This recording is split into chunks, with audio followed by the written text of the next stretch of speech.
Hi. Company board LGS പരീക്ഷയ്ക്ക് തയ്യാറെടുക്കുന്നവർക്ക് വേണ്ടിയിട്ട് നമ്മൾ സൗജന്യമായിട്ടൊരു ഓൺലൈൻ ക്ലാസ് ഡിസംബർ 1 മുതൽ നമ്മൾ ആരംഭിക്കുന്നുണ്ട്.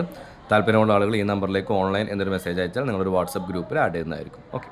അപ്പോൾ ഇന്ന് നമുക്ക് കഴിഞ്ഞ 2024 നടന്ന വേരിയസ് LGXൻ്റെ ക്വസ്റ്റ്യൻ പേപ്പറിൽ നിന്നും ഒരു ചോദ്യം നമുക്ക് പരിചയപ്പെടാം. ചോദ്യം ഇതായിരുന്നു: കേരളത്തിലെ നദികളെ നീളത്തിൻ്റെ അടിസ്ഥാനത്തിൽ നീളം കൂടിയത് ആദ്യം എന്ന രീതിയിൽ പട്ടികപ്പെടുത്തുകയാണെങ്കിൽ എങ്ങനെയായിരിക്കും എന്നുള്ളതായിരുന്നു ചോദ്യം. ഓക്കെ. അപ്പോൾ കുറച്ച് നദികളുടെ പേര് കൊടുത്തിട്ടുണ്ട്.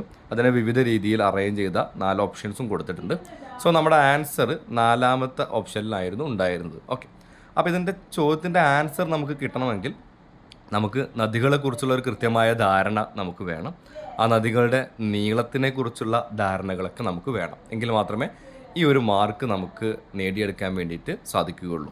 അപ്പോൾ നോക്കിയാൽ നിങ്ങൾ, അപ്പോൾ ഓർഡർ ഇങ്ങനെയായിരുന്നു: ഭാരതപ്പുഴ, പമ്പ, ചാലിയാർ, കടലുണ്ടി, കല്ലടിയാർ എന്നതായിരുന്നു നദികളെ വലുപ്പത്തിൻ്റെ അടിസ്ഥാനത്തിലുള്ള ഓർഡർ എന്ന് പറയുന്നത്. ഓക്കെ.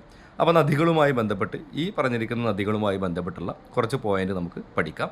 നോക്കി, ഭാരതപ്പുഴ നീളം 209 കിലോമീറ്റർ ആണ്. ഇതിൻ്റെ ഉത്ഭവം ആനമലയിൽ നിന്നായിരുന്നു. ഇത് ഒഴുകുന്ന പ്രധാന ജില്ലകൾ പാലക്കാട്, തൃശ്ശൂർ, മലപ്പുറം എന്നീ ജില്ലകളാണ്. ഓക്കെ.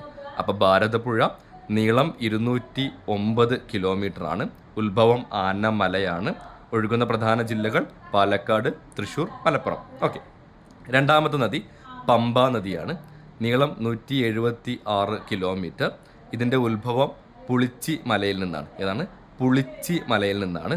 ഒഴുകുന്ന പ്രധാന ജില്ലകൾ ഇടുക്കി, പത്തനംതിട്ട, ആലപ്പുഴ എന്നിവയാണ്. ഓക്കെ. അപ്പോൾ പമ്പാ നദി നീളം 176 കിലോമീറ്റർ, ഉത്ഭവം പുളിച്ചിമല, ഒഴുകുന്ന പ്രധാന ജില്ലകൾ ഇടുക്കി, പത്തനംതിട്ട, ആലപ്പുഴ. അടുത്തത് ചാലിയാർ നദിയാണ്. നീളം 169 കിലോമീറ്റർ, ഉത്ഭവം ഇളമ്പലേരി കുന്നുകൾ. ഏതാണ്? ഇളമ്പലേരി കുന്നുകൾ. ഒഴുകുന്ന പ്രധാന ജില്ല മലപ്പുറം, കോഴിക്കോട്, വയനാട്. ഏതൊക്കെയാണ്? മലപ്പുറം, കോഴിക്കോട്, വയനാട്. അപ്പോൾ 3 ജില്ലകളൊന്നുകൂടി നോക്കാം. ഭാരതപ്പുഴ 209 കിലോമീറ്റർ, ആനമലയിൽ നിന്നാണ് ഉത്ഭവിക്കുന്നത്. ഒഴുകുന്ന പ്രധാന ജില്ലകൾ പാലക്കാട്, തൃശ്ശൂർ, മലപ്പുറം. പമ്പ 176 കിലോമീറ്റർ, ഉത്ഭവം പുളിച്ചിമല, ഇടുക്കി, പത്തനംതിട്ട, ആലപ്പുഴ ജില്ലയിലൂടെ ഒഴുകുന്നു. ചാലിയാർ നദി 169 കിലോമീറ്റർ, ഇളമ്പലേരി കുന്നുകളിൽ നിന്ന് ഉത്ഭവിക്കുന്നു. മലപ്പുറം, കോഴിക്കോട്, വയനാട് ജില്ലകളിലൂടെയാണ് പ്രധാനമായിട്ടും ഒഴുകുന്ന ജില്ലകൾ. ഓക്കെ. അടുത്തത് കടലുണ്ടിപ്പുഴ. നീളം 130 കിലോമീറ്റർ, ഉത്ഭവം ചേരക്കൊമ്പൻ മല. ഏതാണ്? ചേരക്കൊമ്പൻ മലനിരയിൽ നിന്നാണ് ഉത്ഭവിക്കുന്നത്.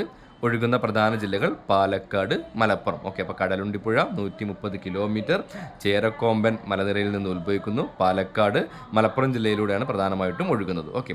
അടുത്തത് കല്ലടയാർ.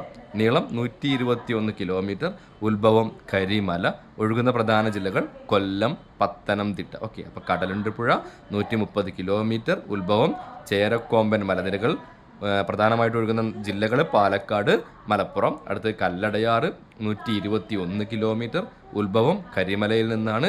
പ്രധാനപ്പെട്ട ഒഴുകുന്ന സ്ഥലങ്ങൾ കൊല്ലം, പത്തനംതിട്ട ജില്ലകളിലൂടെയാണ്. Thank U.